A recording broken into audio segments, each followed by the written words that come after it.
Today we're going to be talking about how after all of these years I finally switched from the Nikon D3S to the Nikon Z6II.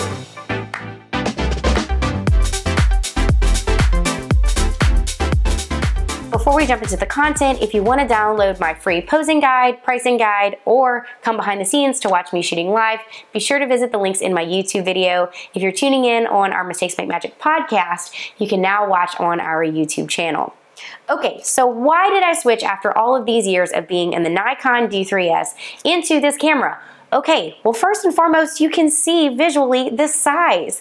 That's one of the biggest reasons why I jumped in, but not all the reasons which we're going to be talking about. But as you can see, this is the 24-70 on the Z6II, and this is the 24-70 on the D3S, and this is a whole lot heavier. I find myself using this camera so much more because it's so much more portable and lightweight. When you're photographing 8, 10, 12, 14 hours on a wedding day, the size and weight of your camera really makes a difference. And so it was a no-brainer. When this camera came out and had all the features that we're going to be talking about, I was like, this is where I need to be because it's smaller and I don't want my hand and my body being as tired as it had been for the past several years while I was shooting on this big setup. You might be wondering why I have this lens in front of me. Well, this is a huge part, if not the biggest reason of why I switched. The lenses. This is the 51.2. This is the Nikkor Z series 24-70. The lenses are amazing. I love how fast they are. I love how sharp they are. I feel like for me, having these options for lenses was a big deal. It's not just the camera, it's the new lineup of lenses. And you might notice that I have this adapter with me. The reason why is I wanted to show you that if you're not ready to switch over to new lenses, maybe you're not there financially yet, that's okay. You can jump into the new camera and you can actually use the native lenses. In fact, I'll show you. You can take the new Nikkor lenses off. You can replace that with an adapter on the Nikon Z6II body or any of the mirrorless cameras. And then you can use any of the native lenses. So this is the old 24-70. I have definitely used this on the new camera body and it works just fine. We use our 70-200 on the new bodies. We've used my macro lens. We have a 14-24 that I use for architectural photography. All of those lenses we can use on the new bodies, which is pretty cool. Okay, so let's continue to talk about why I switched. The Bluetooth. And as I'm talking to you, I'm going to switch back to the other setup. So the Bluetooth on the Nikon Z6II is really cool. In fact, the other day I was photographing a personal event, a birthday party, and I wanted to have the images right away on my phone. So what I did was I just Bluetoothed them from the Z6II over to my camera. That is the coolest thing.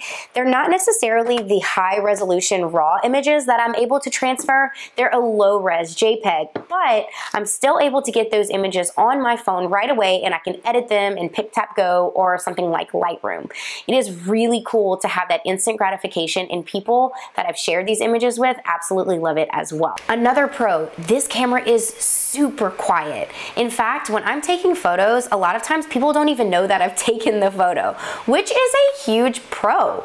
If I'm photographing a quiet church or, you know, a very intimate moment, it's very nice to be able to take a picture and not even have people hear the camera shutter. The camera shutter can actually be quite distracting. And so having the ability to shoot basically on silent mode is really nice. This camera is much better in low light than the D3S. I loved the D3S for a long time because it was fast, I could shoot receptions with it, but it really just doesn't compare in low light to this one. This one can go much brighter without the pixelation, and it's really nice to have that ability. When I'm photographing a reception in a courtyard and there's dim, you know, string lights or an indoor reception, I love that I can stop down, you know, a slow enough shutter speed with a high enough ISO to not even sometimes put a flash on this camera. And the last pro for now, we'll come back. I'm gonna sandwich the pros and cons, but the last pro for now is the image sizes. So before, I was looking at like around an average of 12 megabytes per file, and now I'm at about 20 to 24.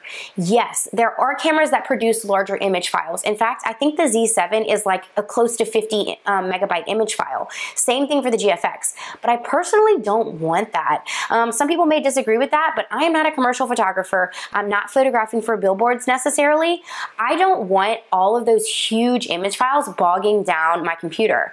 And so for me, 20 to 24 megs is perfect. One of the biggest decision makers for me was I had photographed a family session. She needed a large image file size, and it was that moment when I realized I had already done the family session and I couldn't deliver it to her. I could never make it bigger than what it was. And so for me, having the opportunity to create those high-res images is like so important to the business and can give me the flexibility that I need to meet what the clients want. Okay, let's talk about a few cons. My hands are pretty small, and even still, I feel like sometimes this puts a lot of pressure on my hands because I can't grip much more than just this right here. If you can see, the D3S had a larger grip, which was just really comfortable. Yes, it was heavy, but something about that larger grip felt really nice. Whereas with this one, I feel like it's a little bit of a strain on my hand. Not a huge deal. It's just a little different. Probably is going to take some getting used to. Let's talk about the battery life. I did not even realize this. This battery used to last for almost an entire wedding, maybe a battery and a half.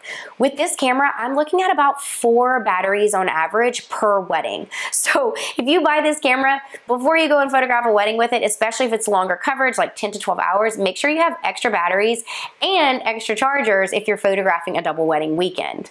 And the thing I probably like the least about this camera, or maybe what it just took the most getting used to, is the electronic viewfinder. I actually don't typically photograph looking at the LCD screen, although it's a pretty good size. I'm usually looking through the electronic viewfinder. And when I do, there's 2 things that I don't really like. I don't like just looking through it. You know, it has that digital quality, whereas whenever I was looking through the D3S, it was exactly what I was seeing reflected on the other side of the lens. And also, whenever I have that camera that I'm not using, you know, in my hand, I have to press the shutter to activate the electronic viewfinder before I bring it up to my eye, or there's going to be a delay. So that took a little bit of practicing and getting used to as well. I will say though, the electronic viewfinder is kind of nice because as I'm changing the settings, the camera is reflecting those changes. That's a neat feature. The only thing I will say, this is a little tip if you're using these cameras, is that it may look correct from a shutter speed perspective, but if you're going too slow of a shutter speed, you might want to make sure that you have your settings correct. Otherwise, when you actually look at the image that it creates, it's going to be blurry. So in other words, sometimes I'll be at, you know, a 30th of a second. It looks great in the viewfinder, but if there's movement, that image is going to be blurry. So just a little pro tip, make sure you're still paying attention to your settings in this camera, even if it looks good on the viewfinder. Okay, let's talk about 2 more pros before we wrap up this video. So one other pro that I really like is actually the video quality. This video that you're watching is being filmed on a Nikon Z6II with a 24-70 lens. So the quality of the video is really nice. I'll be honest, I never used video as much as since I bought this camera, not just for weddings and for professional work, but also for personal use. The video quality is really amazing. It's got a lot of image stabilization, and it's just super intuitive and very user-friendly. So I really like that video quality and aspect of this camera that I never really utilized, although this camera does take video. I just never really utilized it as much because I feel like the video from this camera is so great. You know, it's really cool that we're at a point in the camera and photo world where you can buy the Z6II and 24-70 kit, this professional lineup, dual cord slots, full frame, and it's the same price total as what I paid years ago for just this body. And this setup far supersedes what this one does. So that is really neat to think that we have come all this way and now we're getting better gear for a lesser price. So the entry level, the entry barrier into photography is so much better for someone who's just starting out or for somebody who wants to get that professional setup. If you want links to any of this gear, I'll be sure to put it in the information here in the video. And again, if you're tuning in on the podcast, you can just hop over to our YouTube channel or, visit the blog to get that information. Thank you guys so much for listening in. And don't forget, if you want those downloads, to get those. And if you found this information valuable, please be sure to subscribe. And thank you so much for tuning in today. Hope you have a wonderful day. Happy shooting.